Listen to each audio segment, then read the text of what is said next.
The X Zone Radio Show with Rob McConnell is largely an opinion talk show. All opinions, comments, or statements of fact expressed by Rob McConnell's guests are strictly their own and are not to be construed as those of the X Zone Radio Show or endorsed in any manner by Rob McConnell, Relmar McConnell Media Company, the X Zone Broadcast Network, its affiliated networks, stations, employees, or advertisers.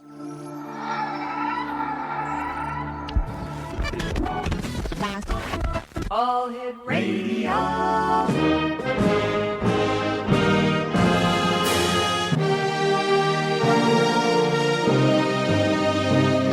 Welcome to the X Zone, a place where fact is fiction and fiction is reality. Now, here's your host, Rob McConnell.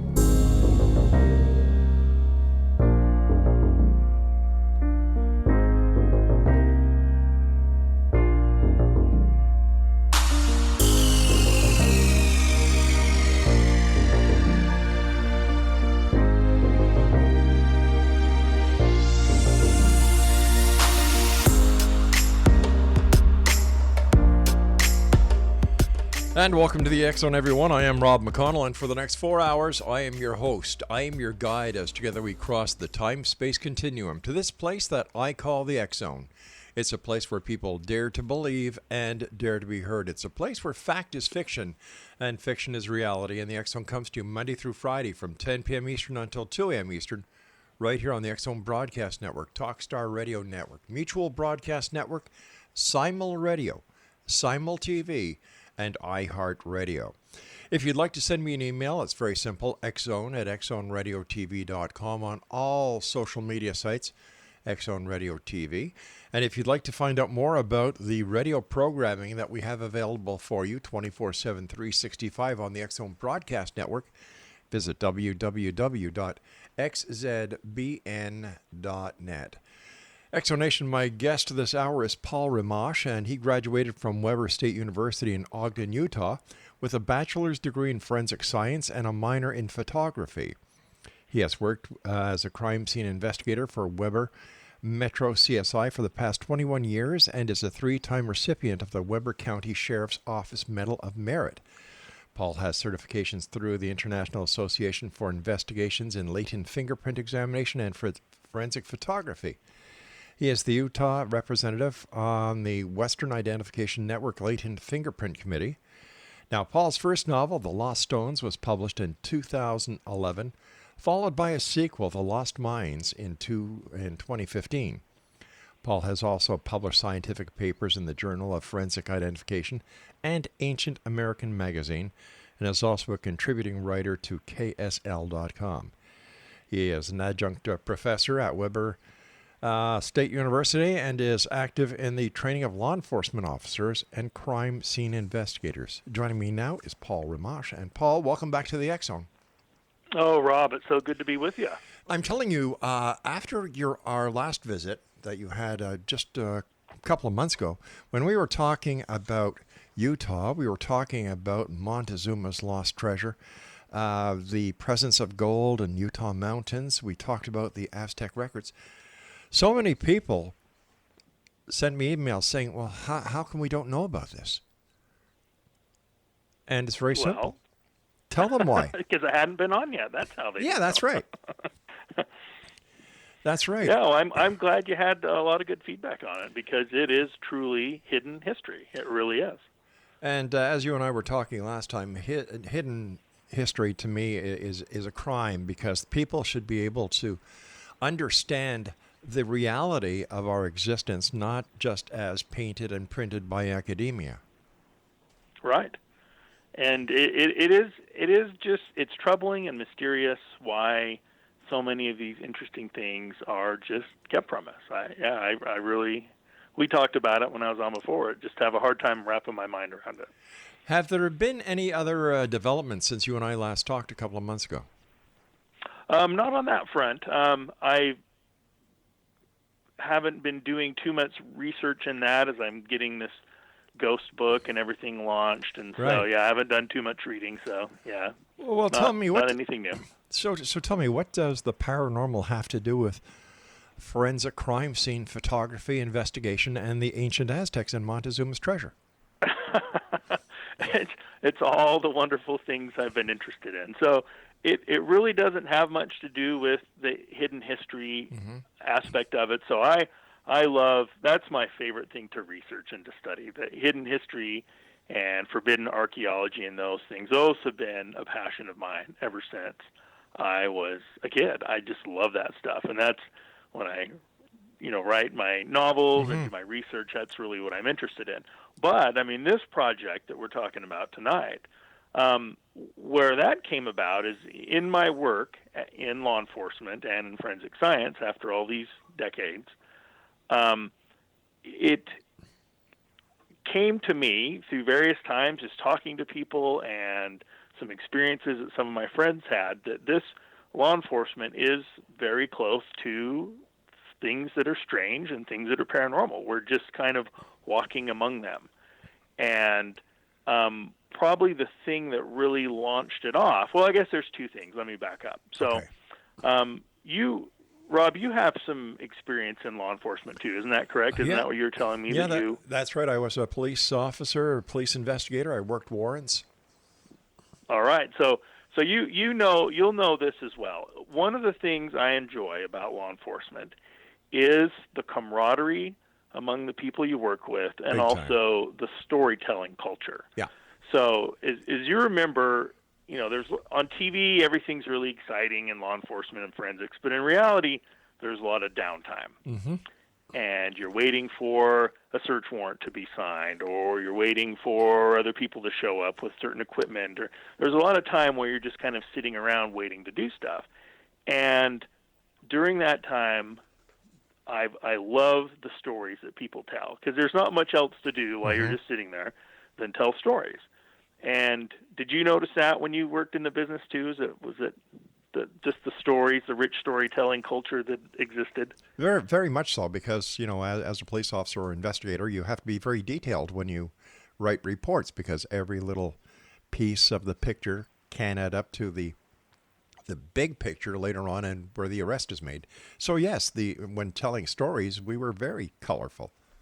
Oh yeah, and it's fun, and some stories aren't fit for print. Maybe you wouldn't want my mother reading some of the stories that other officers tell. But that's right. But the stories that I loved the most were stories of weird things that had happened to fellow crime scene investigators and officers. Right. And just I love that kind of stuff. I have been interested also in ghosts and whatnot since I was young as well. Well, one incident happened that really kind of kicked my interest in the fusion of forensic science and the paranormal into overdrive. What was that? And well, this instance is probably patient zero or story zero for my collection of stories. And what happened in this is one of my dear friends and colleagues is named Mitch, and we used to work together, and now he's moved on to a different agency where he's a supervisor. But when we worked together, he had something very unsettling happen to him at a crime scene. And this is detailed in my book, Fingerprints and Phantoms. Like I said, it was the story that really got me interested in this. And what happened is, so we had a scene where a woman and her mother were murdered by the daughter's estranged husband. So it was kind of a domestic thing gone bad, and he killed his estranged wife and her mother. Right. And at some point during the processing of the crime scene, Mitch was in the crime scene alone with the two victims. And, because we were all there together, but sometimes the ebb and flow of a crime scene, more or less people are in there, and you have to go out and take a break or grab equipment or whatever. So at one point, Mitch is in there alone. Well, while he's sitting there, he's kind of kneeling down in front of the younger victim. And as a mental exercise, Mitch said, "Okay, tell me what happened to you." And he wasn't really speaking to the dead body per se. It was a mental exercise. What happened to you? Let's figure this out. Yeah. He was just doing it to kind of channel his thinking. But as soon as he said those words, the lights in the house went out. Oh, that's spooky. And so he's sitting alone in the dark with two corpses, and for him it probably seemed like an eternity, but who knows how long it was. Well, anyway, after a time, the lights came back on, and he was a little bit shaken by this experience, and he came out to where we were standing on the side of the street and said, "Hey guys, did you notice the lights going out in the house or the neighborhood here?" And we were like, no, we didn't see anything happen. There was no power surge or anything that we could see. And so he's like, okay, and he was a little bit freaked out, but he shook it off, and then went, back about his duties, and we finished the crime scene and went on with it. Well, Right. In the days and weeks after this crime scene, he started to notice really strange things happening at his home. So, first of all, he had a dog, the breed of pug, and the dog's name was the Dude. He was a very funny dog, very, very eccentric dog. Yeah, you know what, Paul? We're going to have a bit of a cliffhanger here because I've got to take my first commercial break. And by the way, I'm holding up a copy of Fingerprints and Phantoms, True Tales of the Law Enforcement Encounters with Paranormal and the Strange, by our guest this hour, Paul Rimmasch. And Paul and I will be back on the other side of this break as we continue here in the X Zone from our broadcast center and studios in Hamilton, Ontario, Canada. For more information on the X Zone Radio Show, visit www.xzoneradiotv.com. I'm Rob McConnell. Don't go away.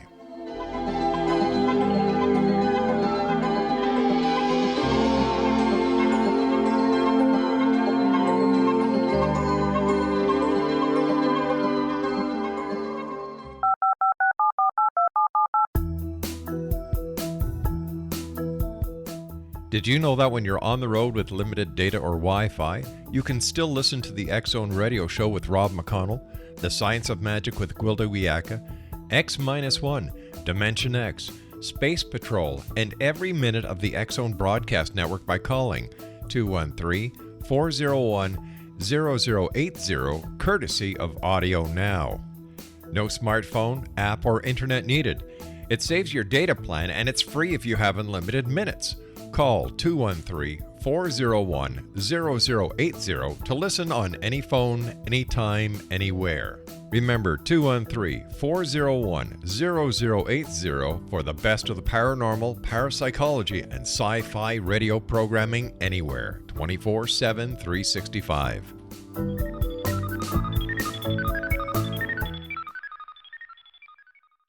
You have heard of the X Zone? Now watch it on Simul TV. Plus 500 video games, live TV channels, free video on demand, worldwide, and more. Does this sound like tomorrow's television? Well, it is, but you can have it today, right now. It is Simul TV. Simul TV offers what the others only wish they could provide. 15 exclusive channels like X Zone, sci-fi, and horror. We are worldwide. No other provider offers that. 500 built-in video games. No need to have an extra expensive system. We have them included. Free video on demand. Live streaming events from around the world. Interactive online network, and much more. Tomorrow's TV today. Simul TV. Sound too good to be true? Well, it's not. You can have Simul TV today. Sign up at simultv.com. Do it today.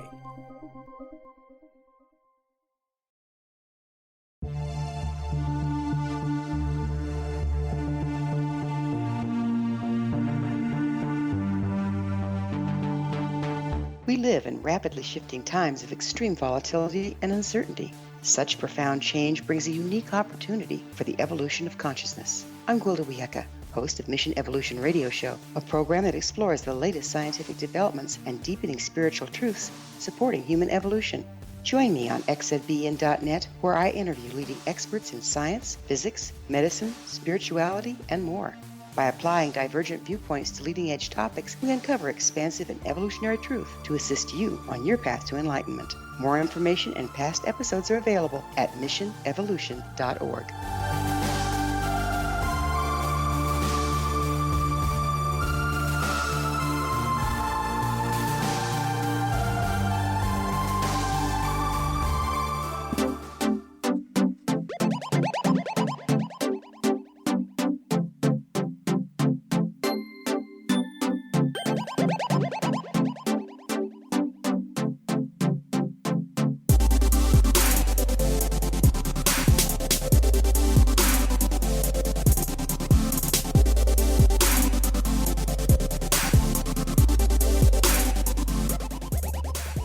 Welcome back, everyone. Paul Rimmasch is our guest.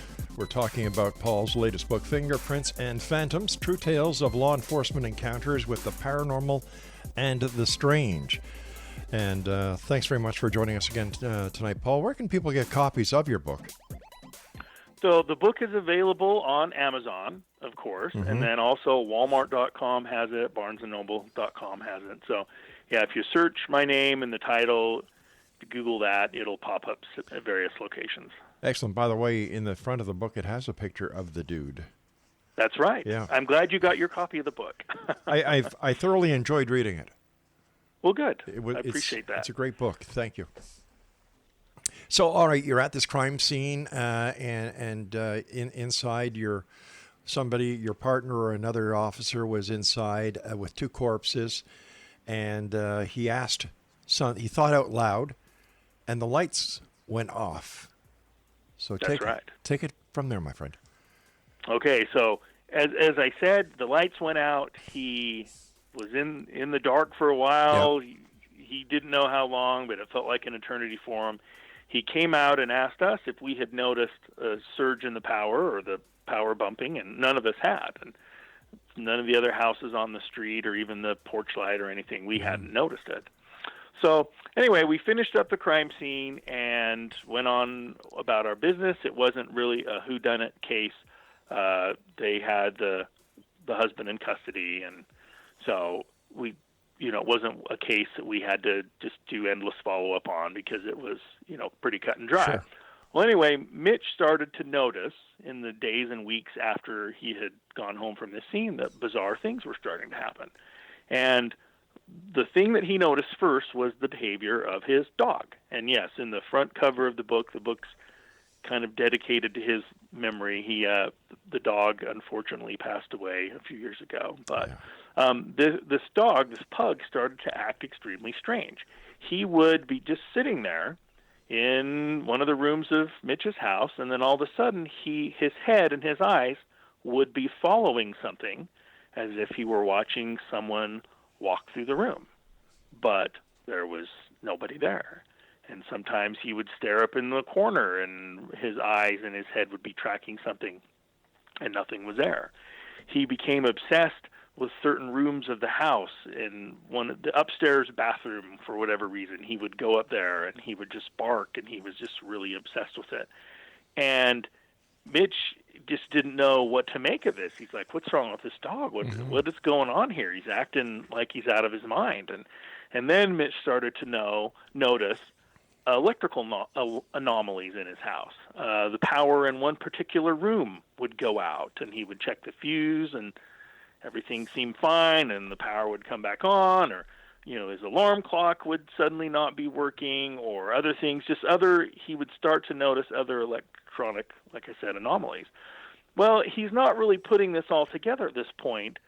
He's just noticing these random weird things, but then one day he started to date a new gal, and she came over to his house, and this lady was an intuitive. For her, the veil was thin. She could feel spirits and different things like that. And so as soon as she walked in Mitch's house, she's like, "Oh, wow, you have a ghost here." At that point, Mitch is like, "Oh, that might explain a few things."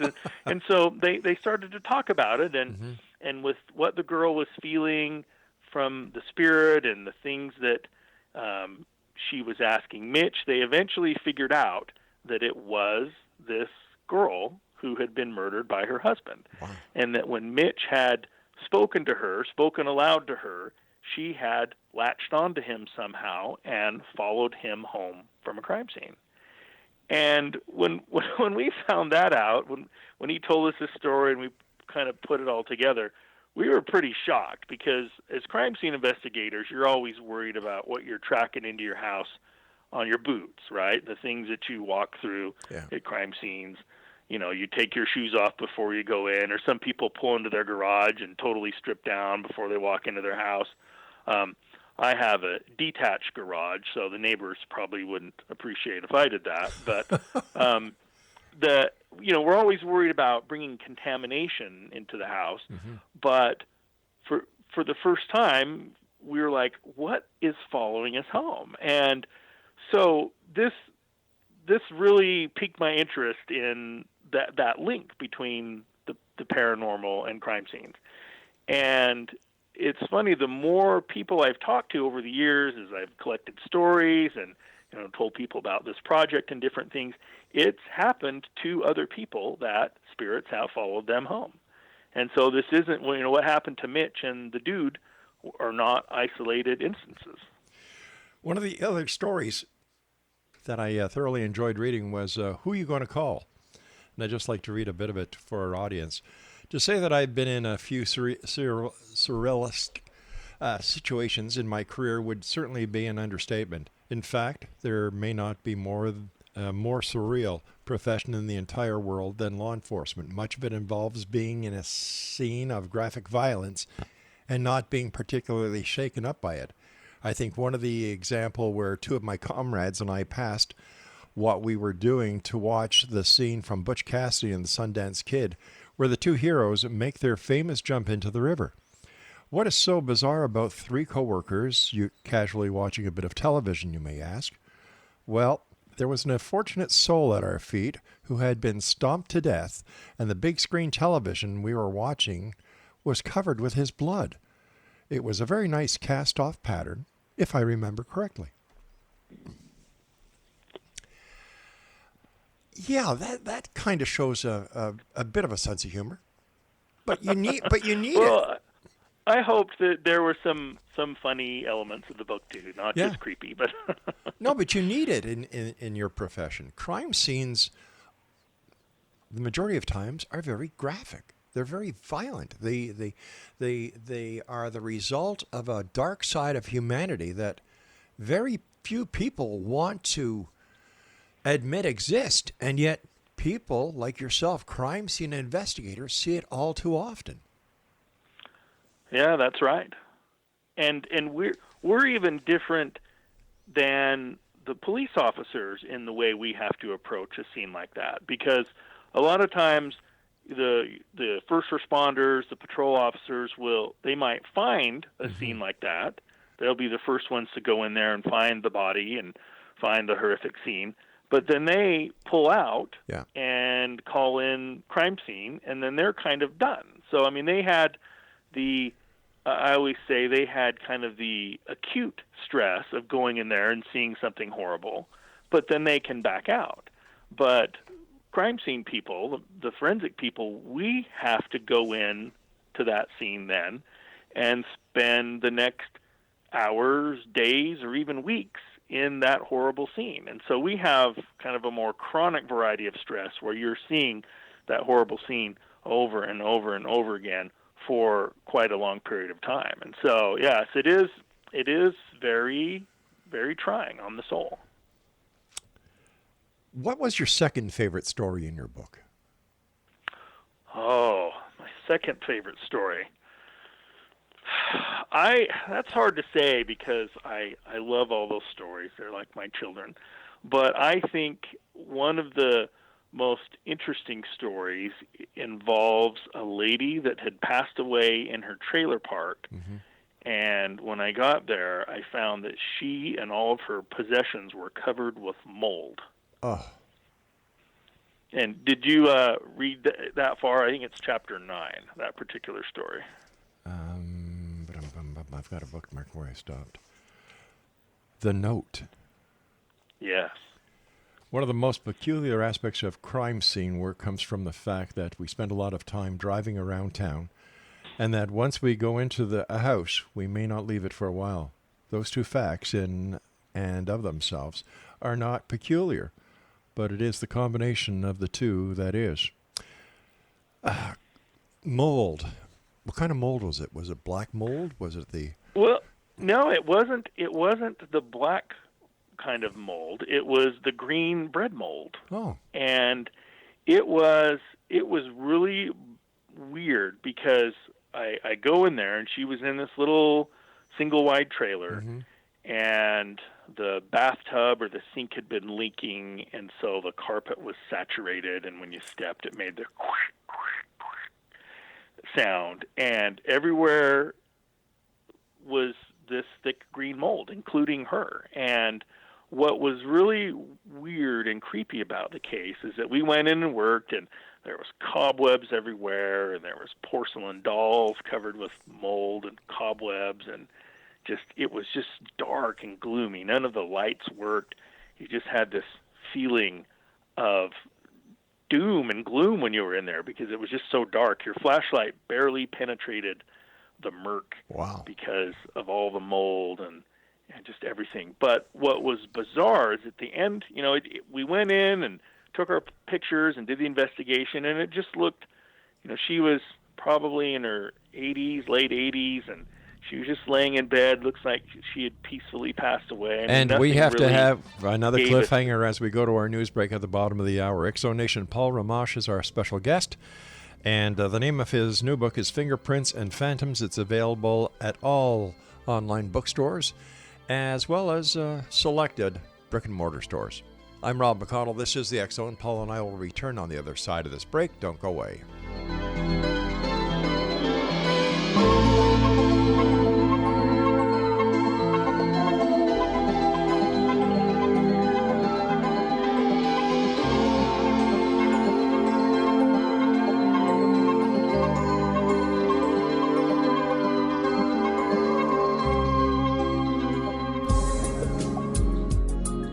Broadcast studios in Hamilton, Ontario, Canada, to the world and beyond. You're watching the X Zone Broadcast Network, www.xzbn.net.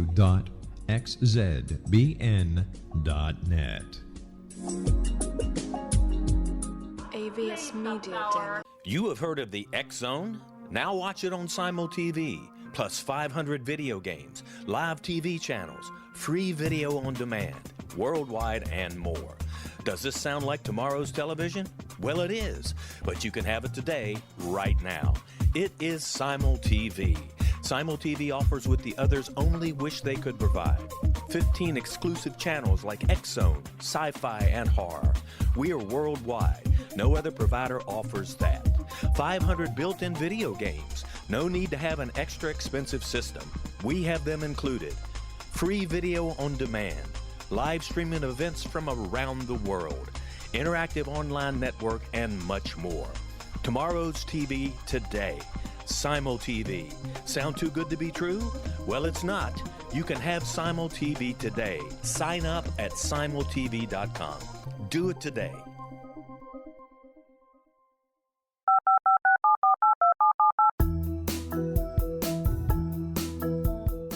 Did you know that when you're on the road with limited data or Wi-Fi, you can still listen to the X Zone Radio Show with Rob McConnell, The Science of Magic with Gwilda Wiyaka, X-1, Dimension X, Space Patrol, and every minute of the X Zone Broadcast Network by calling 213-401-0080, courtesy of Audio Now.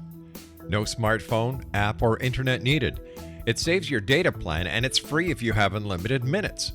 Call 213-401-0080 to listen on any phone, anytime, anywhere. Remember 213-401-0080 for the best of the paranormal, parapsychology, and sci-fi radio programming anywhere, 24/7, 365.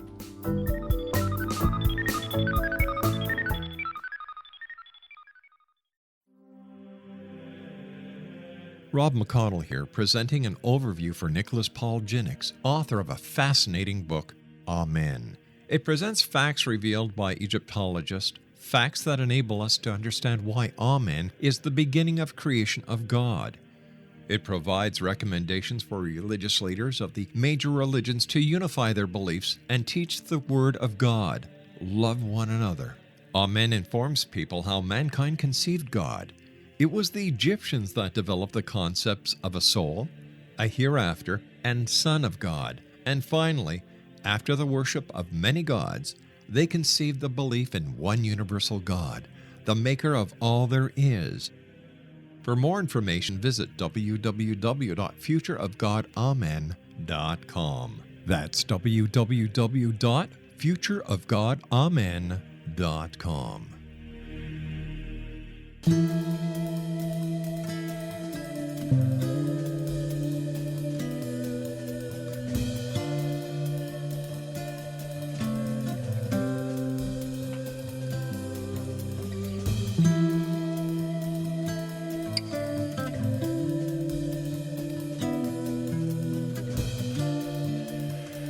Exonation, Paul Rimmasch is our special guest, and we're talking to Paul about his new book that is out called Fingerprints and Phantoms, True Tales of Law Enforcement Encounters with the Paranormal and the Strange. Some of the chapters titles are Chapter 1, The Answered Plea, Number 2, Parked Cop, Number 3, Who You Gonna Call, Number 4, The Fifth Floor, Number 5, Gone Fishing. Some others include The Note, The Empty Chair, The Dog and the Sock, The Missionaries, The Black Veil. There's 26 chapters here, Exonation. An ideal gift for anyone who is into true paranormal stories. Again, Paul, thanks very much for coming on the show. But continue the story about the 80-some-odd-year-old lady that was found in her trailer. There was no power. The carpet was soaked, and the entire place was covered with green mold.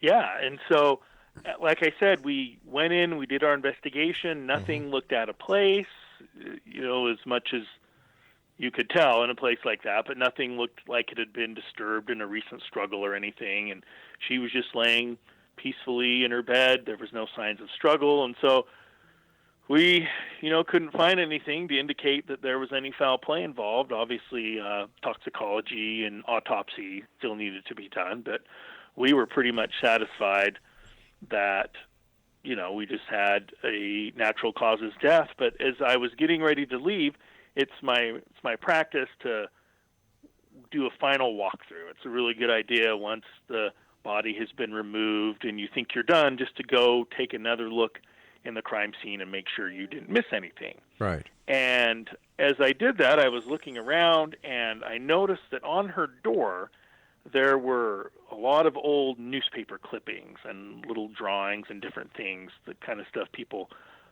put on their refrigerator or door, something like that. But there was a piece of paper that seemed out of place. It wasn't as old and it wasn't as yellowed, but it was, the corners were turned down on it. And so I was curious and wondered what it was. So when I spread the paper back, I read something on the note that really shocked me, and I still don't know what to make of it to this very day.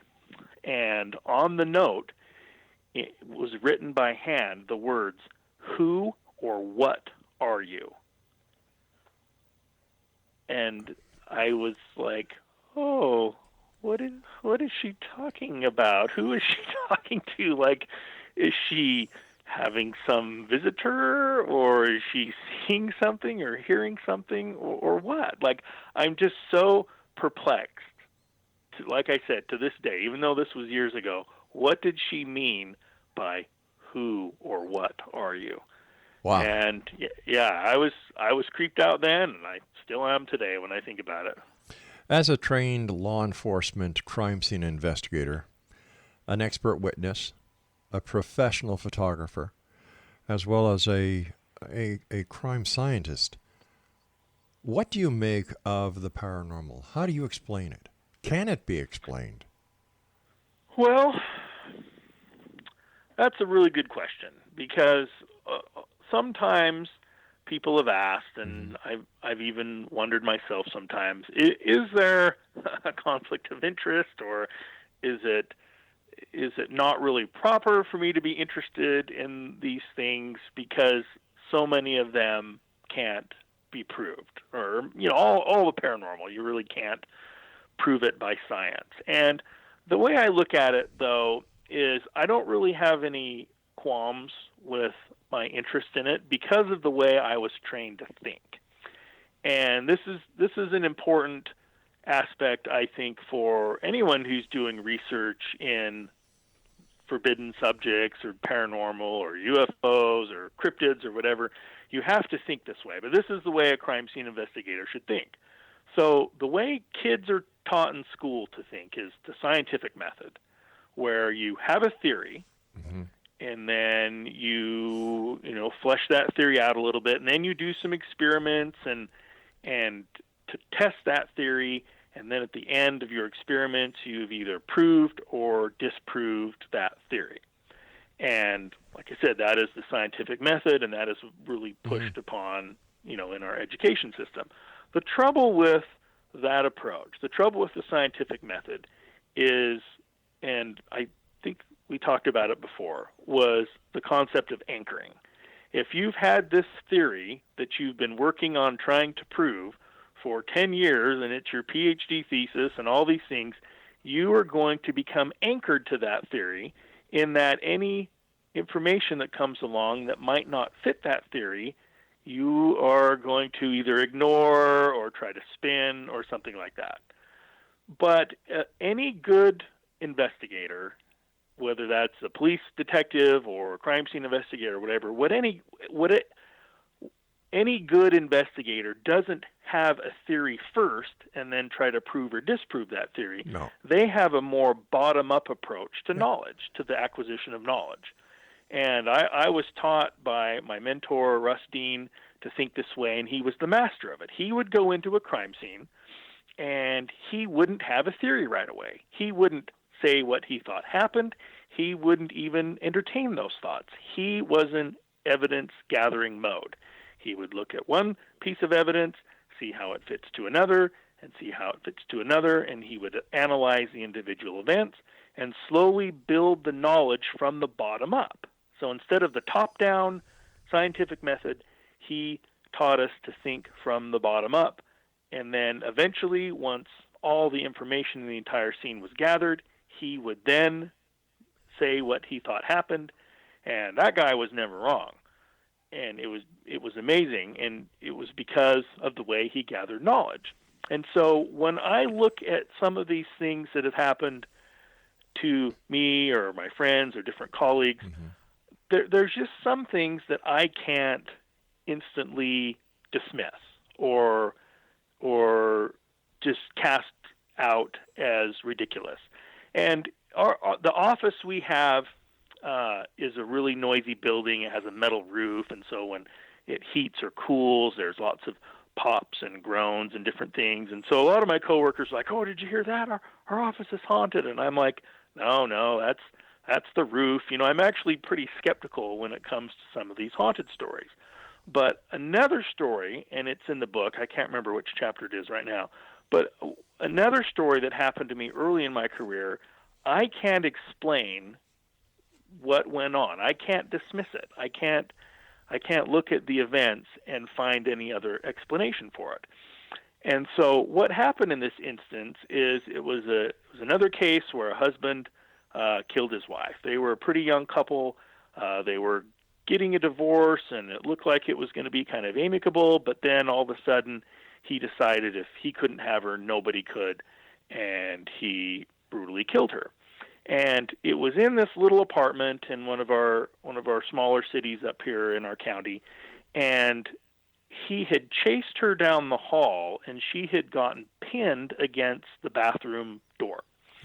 And this door was outward opening, and so we're pretty sure she was trying to get into the bathroom and lock herself in there to get away from him, but because the door opened outward instead of inward, she got pinned against it and couldn't get in the bathroom, and she was killed right there, pinned against the bathroom door. And so this was it was actually one of my first pretty gruesome crime scenes that I had worked. I had only been on about a year at the time, and it was, a good scene forensically. We, collected a lot of good evidence and made some good inferences and really helped the case along, and, we were pretty proud of our work on this.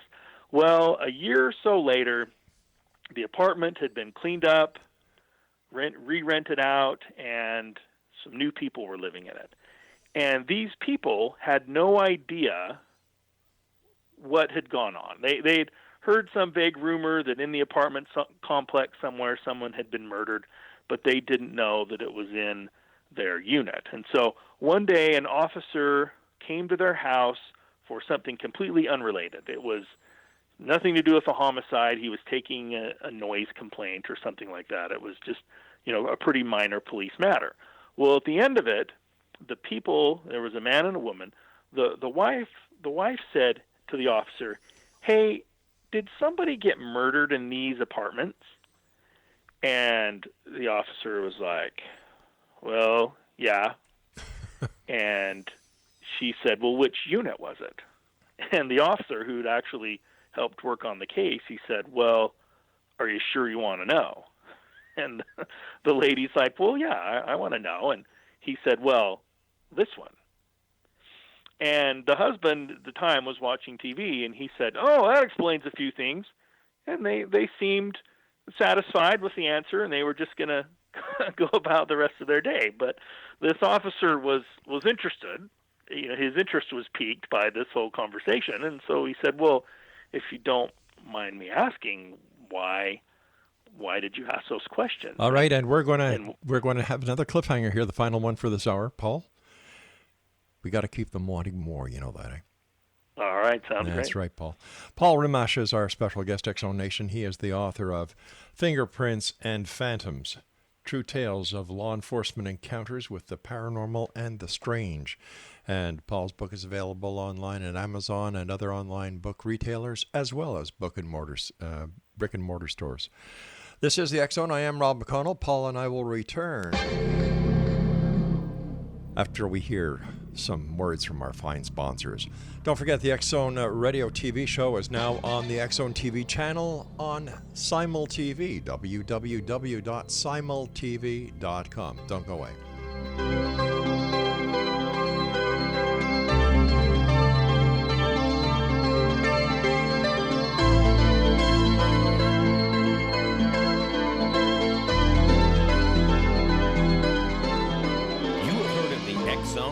Now watch it on Simul TV, plus 500 video games, live TV channels, free video on demand, worldwide, and more. Does this sound like tomorrow's television? Well, it is, but you can have it today, right now. It is Simul TV. Simul TV offers what the others only wish they could provide. 15 exclusive channels like X-Zone, Sci-Fi, and Horror. We are worldwide. No other provider offers that. 500 built-in video games. No need to have an extra expensive system. We have them included. Free video on demand. Live streaming events from around the world. Interactive online network, and much more. Tomorrow's TV today. Simul TV. Sound too good to be true? Well, it's not. You can have Simul TV today. Sign up at simultv.com. Do it today. The new nonfiction book, Razor of Madness, is similar to cult movies like Clockwork Orange, Dragon's Tattoo, or The Other Side of Hell. Wayne Morin Jr. and Thomas Lee Howell will expose widespread and systematic deficiencies in this thought-provoking tell-all novel. Mind control rages among scholars in law schools. Human rights are ignored while thought reform and mental manipulation are accepted practices used as behavior modification. Dr. Louis Jolyon West comes to mind. Media and public scrutiny shows that United States mental hospitals are in fact destructive murder industries. Razor of Madness expose novel details this epidemic through an in-depth professional and personal investigation.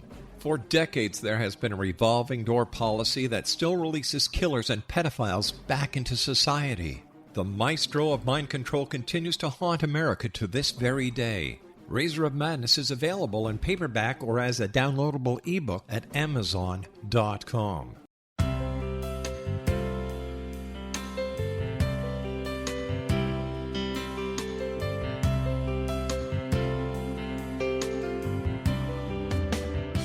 The concept of a new age has been around since the late 19th century, yet much of its original meaning has been lost. What exactly is the new age?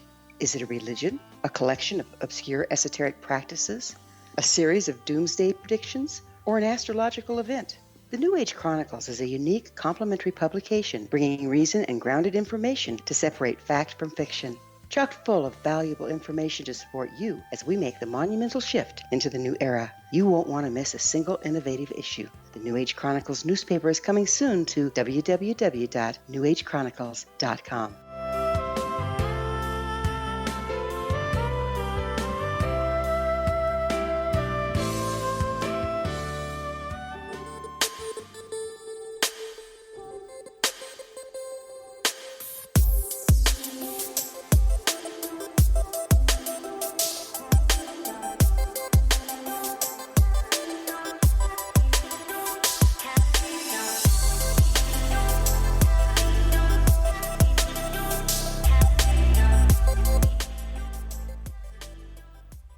All right, Paul, we've got this police officer who's responding to a noise complaint, basically. Goes to an apartment where the occupants, the apartment where they live, was the scene of a gruesome crime. The lady or the man asked where the apartment was, and the officer said, "Do you really want to know?" And the officer told him it was their apartment, and the man said, "Well, that explains a few things. Take it from there." All right, so yes, he says, well, that explains a few things, and then just goes back to watching TV. And like he was satisfied with the answer, and the matter was closed. But the officer who had been on the original crime scene, the matter wasn't closed for him, and he said, "Well, if you don't mind me asking, what do you mean?" And they said, "Oh, just some strange things happen in our apartment every now and again, like the bathroom door will open by itself and the light in the bathroom will turn on by itself." And when they told this officer that, he having been to the scene and having firsthand knowledge of where the woman was murdered, he said he felt the blood drain out of his face, because this was specific knowledge. Yeah. This was something that hadn't been put out in the media. It wasn't in the paper. There was no way that these people could have known about this door. And the door was crucial. She, like I said earlier, she was pinned up against the door, murdered right there. And it was as if in death she was trying to get that door open, the thing that she couldn't do in life. And so when I hear a story like that, where there's really very specific information that just they couldn't have randomly thought of that, it just leads me to believe that there's something going on. So sure, some weird ghostly or paranormal things, people are hallucinating or having maybe some mental challenges with. Some things that people see are misidentifications, or they want to believe, or whatever. So we can explain away a number of things through those means. But there are things like this story that I can't explain away. And so something is happening.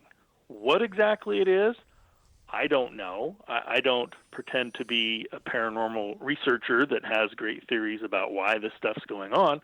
I'm a storyteller and a story collector. But something is happening. Something has happened for, it appears, all of human history. People have been having paranormal experiences all over the world. Something's going on. And just to dismiss it out of hand because there's no tidy scientific explanation for it, I think is disingenuous, because something is happening to people and you can't explain everything away. As a trained professional and as a crime scene investigator, how would you approach investigating a paranormal event? How would I approach it? Yeah. I would probably run the other way because I'm kind of freaked out by it. I've never really fancied myself as an investigator like that. But, I guess if I was forced to do it, I would try to, gather as much hard evidence as I could, either with gathering EVP recordings or using some different types of photography like infrared or ultraviolet, try to catch something like that. I would probably try to approach it technologically like that. I remember when it was night patrol, I used to love working nights. I'd start at either 8 at night to 8 in the morning or midnight until noon the next day. Oh. And when we had to do the church checks, secure, see if the churches were secure or not, going through the graveyards at night to the church on a moonlit night, was no problem. But I'll tell you something, when it was raining with those cracks of lightning and the boom of thunder, the mind plays tricks on you. Yes, it can. It can. The other officers that you work with, I'm sure they also shared stories with you. What do your superiors say about your book and the way that it's been accepted by not only law enforcement members but by the general public? I think most of my superiors that know about it have been very enthusiastic about it. Excellent. No, I haven't really received any negative feedback. I got a text message the other night from the chief prosecutor of our county who said he had just barely got a copy of it, was excited to read it, and so I think I haven't had any negative feedback on it. And what's interesting is I think most people in this field have had themselves, or at least heard about, some strange occurrences happening like this. And they might not be forthcoming with the information at first, but as you talk to them, they'll tell you. And a couple years ago, we had a forensics conference for our local forensics agency, and it was around Halloween time. And so they wanted to do a little bit of a Halloween theme for the banquet. And so my book hadn't come out yet. It was, like I said, a couple years ago, but they knew it was in the works, the organizers. And so they invited me to put together a little presentation and speak about some of the stories that I'd collected. And presentation went really well. Everybody was excited about it. And then the organizers of the event opened up the mic at the end and said, hey, has anyone else had kind of a weird experience that they would like to share? Well, you could have heard a pin drop in the room. Nobody was really rushing up to grab the mic to talk about it. And so, after a minute of no one coming up, they closed the meeting, and then everyone went back to eating. And so I just went out and afterwards and started to work the tables and talk to the people and just say hi to friends and colleagues. And it was funny, even though nobody was forthcoming during the open mic section, every single table I visited had a story or two that had happened to people. Like they didn't want to tell everybody the story, but when they knew it was kind of a safe environment with me alone, one-on-one, they were more than forthcoming. And like I said, every table in that room had someone who'd experienced something strange. And so I think it's very common. The reaction of your family, how's that been? Oh, they probably get tired of hearing me talk about it. But yeah, they're excited too. I mean, they love my stories. I think my kids have always enjoyed me telling stories, and they accuse me of exaggerating, but the stories in this book are straight. There's no exaggeration, but they love my stories. It's been a lot of fun. How has the writing of the book, the collecting of stories, has it changed your opinion or the way you look at the paranormal? Well, it hasn't changed my opinion, but it's given me a lot to think about, because it seems you can kind of clump different, or you can clump the paranormal into different categories that might be some sort of explanation for them. You have kind of the restless spirit paradigm that we talked about with the girl latching onto Mitch and following him home. Right. But there's also a paradigm where sometimes when people die, they visit their relatives who don't know they're dead yet and say goodbye to them. And these people either experience it as a dream, or they wake up and find grandma or somebody standing at the foot of their bed, and they talk to them, and then the next morning when they wake up, they find out that she had died.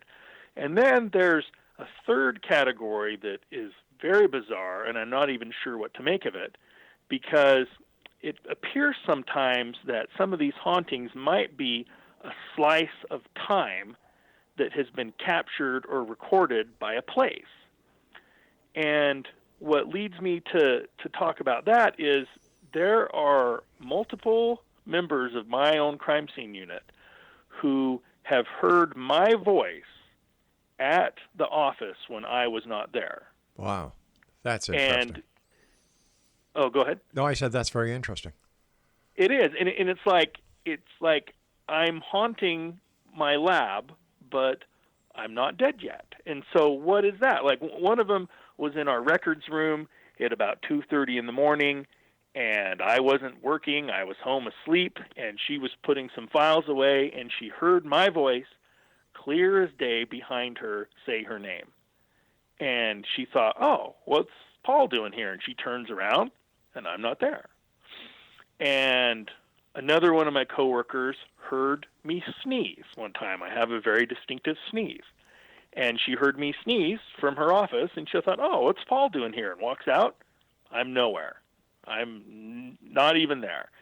And so, they tell me these stories, and I'm like, well, I think I'm alive. Well, you sound alive. You sound alive to me, Paul.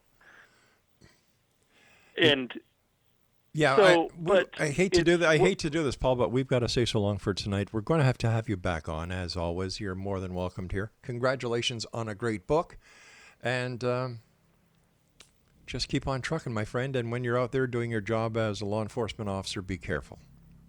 All right. Thank you so much. It was a pleasure to be on with you tonight. Take care, Paul. Exonation Paul Rimmasch has been our guest. He is the author of Fingerprints and Phantoms, True Tales of Law Enforcement Encounters with the Paranormal and the Strange, available at all bookstores, including Amazon.com.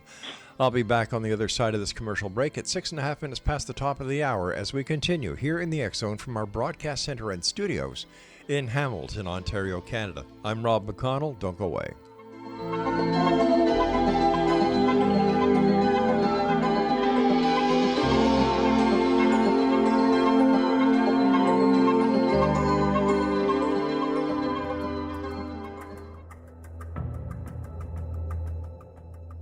Modern Esoteric, Beyond Our Senses by Brad Olson, consummates the lifeology story about where humanity originates.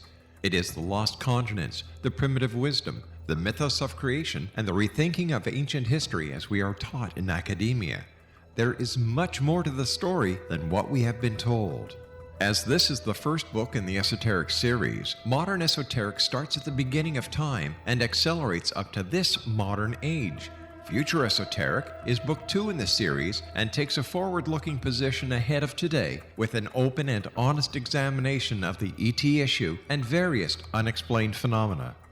To discover the writings of author Brad Olson, visit www.bradolson.com. That's www.bradolson.com.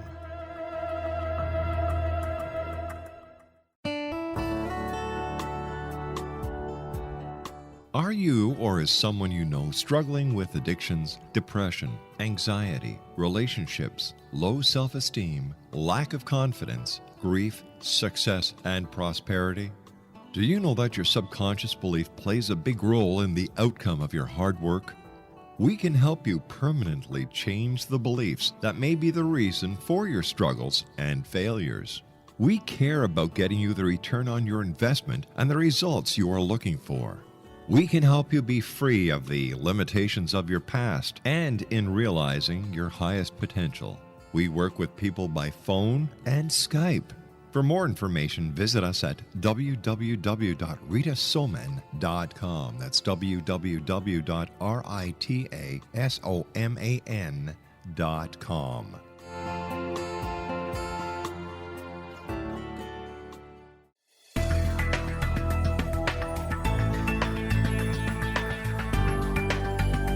Do you think you have energy problems in your home? Do you feel better when you're away than when you're home? Joey Korn is a global leader in the world of dowsing who specializes in personal energy clearing and space clearing. He can help you create an ideal energy environment in your home no matter where you live in the world. Learn about his remote spiritual house cleaning services and much more at www.dowsers.com. You can get Joey's book, Dowsing, A Path to Enlightenment, as well as other dowsing books and tools, Kabbalah books, and Walter Russell books. Joey's work is really amazing. Go to dowsers.com right now. That's DOWSERS.com or call 1-877-DOWSING. That's 1-877-369-7464.